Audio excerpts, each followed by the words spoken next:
I take the peptides. I've done PRP injections a few times. I've done stem cells.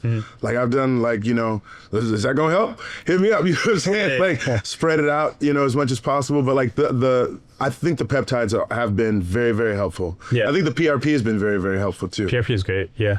Did you do it in the labor? I did it shoulder and I did it for my knee. Yeah. PRP, by the way, is a platelet-rich plasma. If they take your blood, they re-inject it into you, and in doing so, theoretically, what's supposed to happen is it's going to drive more healing factors to that area, which should theoretically help with healing. Yeah.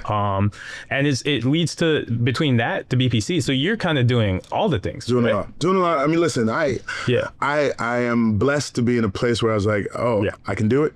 So let me do it. Not everybody has all this. I would say probably maybe the most important is peptides. I think peptides. Just so everybody understands a little bit about peptides, they are kind of this new field of drugs and supplementation that can, especially BPC 157, which is the most well-known one, can really help with recovery. And we're sort of still, I think, understanding how and why. Yeah. They do, but what BPC 157 I feel like is very, very well known for at this point is it can help tendon, ligament, all tissue regrowth, and it can speed that process up. So I think it makes sense that you kind of are experimenting. I think it's helpful because I'm doing that cocktail. I'm not necessarily sure which one is doing what between PRP, between stem cells and the Wolverine. BPC 157, like what's doing what, but I do know that I feel stronger and that I can see, you can see in the beginning, the Achilles tendon is, you know, this thin strip. And so you rupture it and it swells and it thickens up. And then there's an indentation. Mine didn't completely. Some people's roll, mine didn't roll. But it's stretched, right? And so you can see an indentation in it. And it is amazing because every time he goes and works on it, I was like, that indentation keeps me from doing so much stuff, right? So then he'll sort of like massage it and do things. What's the little metal thing where he'll do this and you just like, it hurts, you know what I'm saying? But it hurts good as long as you can make this little hole go away from my Achilles tendon, man. But just sort of like giving it shape again. And so now it's gotten to a place where it starts to look more like it. Like you can see him like even push it together and just sort of like like almost like shaping it like clay. Sure. Yeah. You know what I'm saying? Like inside of your body to give it the structure that it needs in order to support the movement that you want. And it's gratifying. Yeah. It's gratifying when I contract my calf to be able to see like, oh, it's doing something. Whereas like in the beginning, you contract the calf, you like point the toe and contract the calf and you're like, mwah, mwah. Like it's like nothing's happening. So every little thing encourages. It's all those little signs. And that's sometimes what it is, right? It's like seeing little signs of progress be enough to keep propelling you forward. Absolutely. Yeah. Well, I think it's a big part to understand that as someone who's competitive, lifelong doing this, that's a huge step back to try and reset yourself and go, okay, the things that I used to be able to do, I can't do. And now these little building blocks are the parts that make a big difference. But that's where, like, we're talking about PRP and peptides and all that kind of stuff. But frankly, a lot of what the basic person should be focusing on is, are they recovering the right way and getting the sleep that's proper? Are they focusing on their nutrition the right way? Are they doing the basic things that we can attack? And then if you are looking at PRP or Wolverine or any of these things, consult your doctor and find that it's the right setup for you. That's a good an interesting step too, because I think I was going to take a step back even from that too. And yeah, all that other stuff, PRP, BPC, all the alphabet soup of initials. Yeah, it's all great, but it's still the thing that is helping you get better, probably more than that, is the motion. Yeah, right. Is trying to find ways to move and continue to move, because that's kind of, I think, the most critical part of motion is massive. Yeah. Like, so for the beginning, you're in a boot. Because he just doesn't want you to move the foot. He wants you to keep it still. Which is where the atrophy comes from. Correct. Yeah. Sure. You keep the foot at a 30-degree angle pointed down, because if you flex the foot, the tendon separates. Correct. Yeah. So if you keep the foot pointed down, then the tendon gets to heal as close together as possible. Over time, it goes from 30 degrees to 20 degrees to flat. right? And then you walk in the boot flat, and then you transition from the boot to a tennis shoe with like a heel raise inside of the shoe. Yeah. And then you lower the wheel. And so now I'm walking around without the thing. So that's good.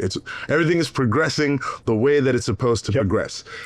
Then in terms of movement, in terms of like things that I've found helpful, besides just the flexibility things, the calf raise is big, and eventually I think I'll have to get to, and then you guys tell me what you think about this, isolateral things, like one leg at a time.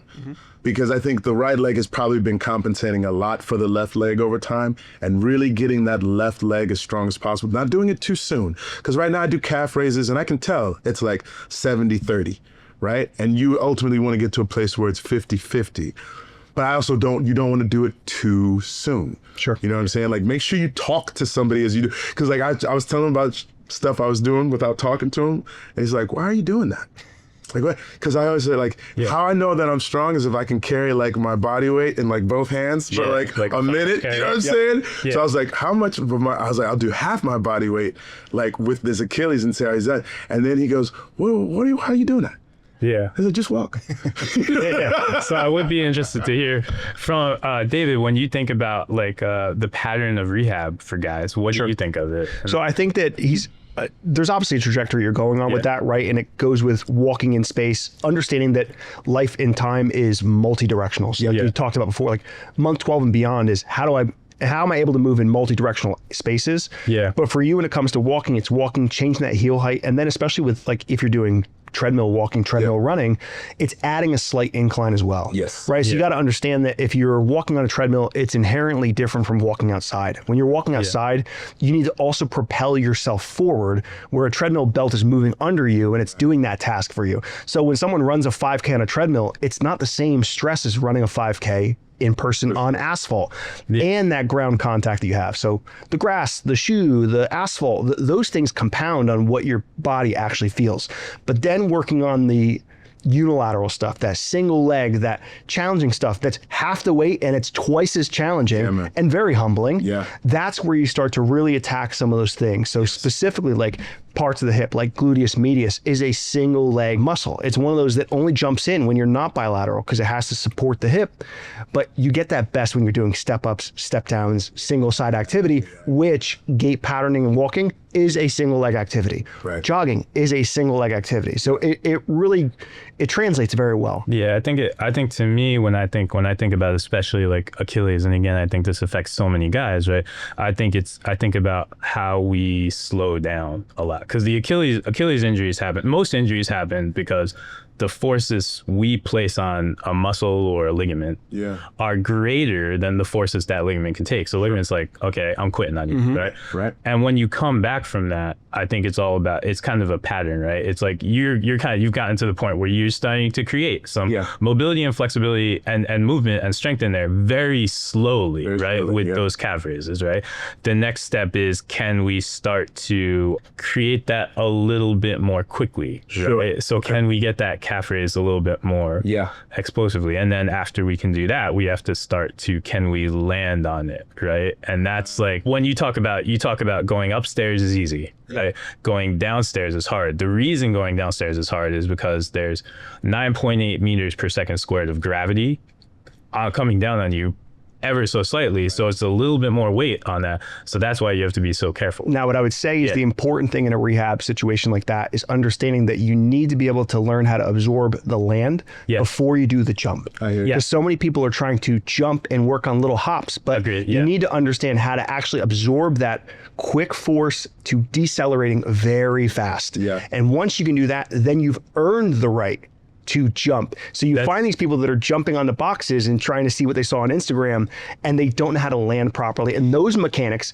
won't necessarily just do the Achilles, but they will affect your tendons and ligaments in ways that you're not prepared. That's actually very much the truth too. And it's I used to hate these drills when I was in high school. When I was in high school, they always wanted us to do depth jumps where you step on a box and you land off of it. And I was like, this is boring. I want to jump high, right? But it's those things that it's those little things that set the stage for long-term just health of your whole lower body, but especially your But heels. for him, even in time, it's going up to the balls of your feet and then just dropping to your heels abruptly. Yeah. It's subtle, right? So we think of like, oh, let me go from the 12-inch box to the 24-inch box. Yeah. That's a massive gap, right? So it's like, just because the gym only has a 1 foot change, I have to do that. That's not true. So we need to be better at micro progressions in what we're doing to understand that if I actually want to truly prepare to be better, I need to take it like, for worse terms, step by step. I have to actually do little drops into then a 6-inch. And my question is, as I'm going through this rehab, as I'm gaining more mobility, more strength or whatnot, I'm going back to my point about footwear. Yep. And whether or not you guys have any thoughts on footwear in terms of how it helps or hinders the strengthening process. You go first. So I'll say, I think it could do either depending on what you have, right? My big thing is diversifying your footwear. Yeah. So if you're doing a heavy squat and you need the heel lift in it, which I would strongly suggest for most people, because they might lack the ankle mobility or foot stability or whatever to get that full depth, then use the squat shoes. Use a thing that's going to benefit you. There is no badge of honor for using the most remedial thing that you can. But when you're running, wear running shoes. If you're playing basketball, wear basketball shoes. I think the most common thing is someone that buys one pair of trainers and they use it for everything.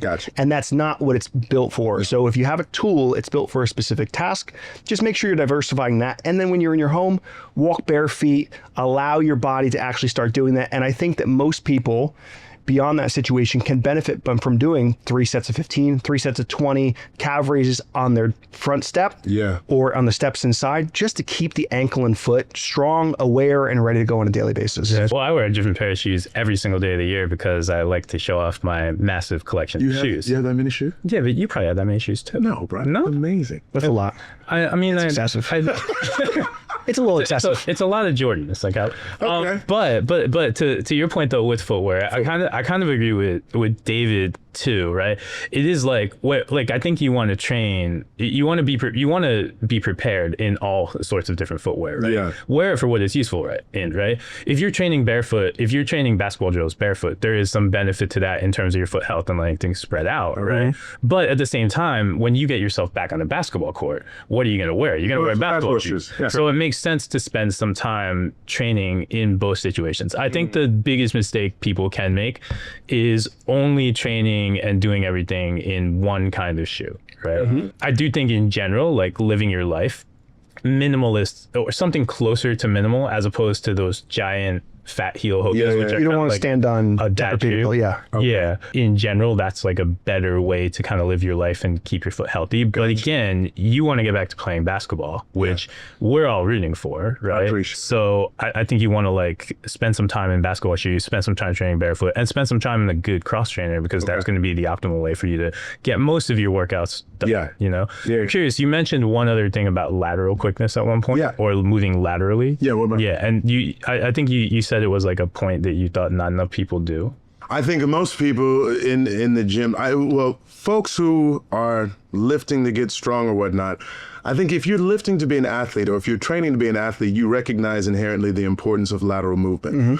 Most people will go and just go lift, and then they'll go try to play a sport and they'll be like, how come that didn't? Because you don't spend any time going sideways. So I would see people, even on the treadmill, just like as you're warming up, like a little shuffle step from side to side, flip around, do the opposite side, etc. Like you feel it, even when you do lateral lunges as opposed to forward lunges, right? They suck because we spend less time going from side to side than we do going forward and backward. Yeah, I think the two exercise families that people skip, that especially if you want to be an athlete, right? If you want to get on basketball, you have to learn 2 concepts, and people can Google this later. But you have to learn 2 concepts. One is lateral moves, right? Like lateral lunges, lateral shuffles, all that kind of stuff. I think you want lateral. And I think the other thing you want is something called a drop. And I think David spoke a little bit about this earlier. You want a drop concept in there, a drop lunge, a drop squat, something where you kind of go from on your toes to quickly on the back. And I think those 2 families of moves are the ones that are neglected because people think heavy lunge, lots of rep lunge, but those 2 concepts I think are key. One last thing I wanted to ask you. Give it to me. Actually, two more, but we quick. Have you drawn any inspiration from the fact that these NBA guys are like flying back from these Achilles? There was a clip of Tyrese Halliburton, I think like 2 weeks ago, dunking. It was like a soft dunk. And I think he's like what, 5 months out, 4 months out? How about Howard and Tatum too, right? Is doing well. Like, listen, they have all kinds of magic sauce up in the NBA that they've been giving these kids. You know what I'm saying? Yeah. I draw some sort of inspiration because I know I have some magic sauce inside of me too. So yes and no. Mm-hmm. I am encouraged because I know that like when I see somebody do something, I was like, oh, I can do that. And then the other part of it is, and now I have to adjust for 49. And that's, again, I say this with a smile, and this is a fact that I am just now getting comfortable with. Like, just like you said before, you're trying to be listen, Tom Cruise can run I was like, look, I'm faster than Tom Cruise. I was like, just give me my movie, watch me cook. Like Tom Cruise is on next week with us. Is he? Tell him I said what's up. Yeah. I love Tom Cruise. Yeah. What I'm saying, like, I was like, I can do all these things, right? But now being purposeful, being like, tell me what shot you're gonna do it on, and I'll give it to you. Whereas before, I was just like, I'm gonna go all day. And now I have to be more mindful and kinder to myself. Absolutely. And still, I'm learning this actively in this moment. It's funny because I think we're all kind of learning as we go. Yeah. The one thing we like to end with on the podcast is we like to help other people learn at home. Yeah. And I want each of you guys, if you can, to give one piece of advice on dealing with injuries and how we bounce back from them. Just that way we can kind of leave guys with something. I'll let you go first. You're right. Yeah. Unfortunately, I'm going to go, well, not unfortunately, but I'm not going to go the physiological aspect. I'm going to go to the more of the social health aspect of things. So like kind of what you were elaborating on before is you have to lean on people and give them the opportunity to help you because they want to help you and they feel left out when you don't allow them to help you. And understanding that the people that are within that circle are going to support you through that journey, right? This is just a blip on the radar. So 12 months in your life is just a little bitty bump and then you're back on track, right? So it's not going to define what you're doing, but especially when we're talking about our physical health, it is more than just the post that we have. It is more than just those quick numbers that we have. It is a lifelong endeavor. This is a marathon and you have to understand that. Yeah. I love that. That's a great answer. Be in consultation with your health professional. Absolutely. Don't start doing all this shit by yourself, bro. Like that. Like Brown will do some stuff. Like I was like, oh, I saw this on YouTube, and he's like, what are you doing, bro? Yep. Yeah. Stop. Like, take your time. I think that's probably the biggest one. That's hardest for impatient people to do. Take your time, right?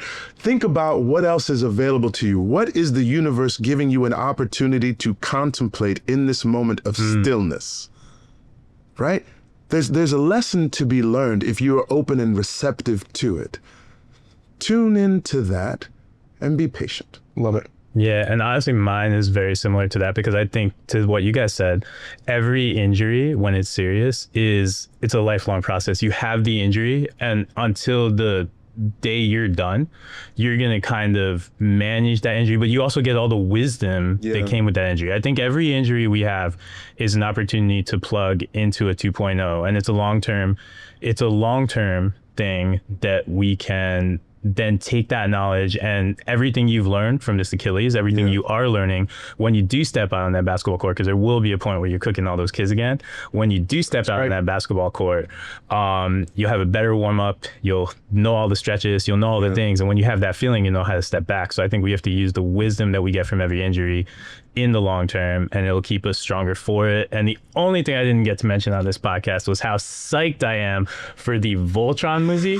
So we're going to wrap with that. Thank you, and hope you get a ton of advice on injuries, and watch for Voltron. Right on.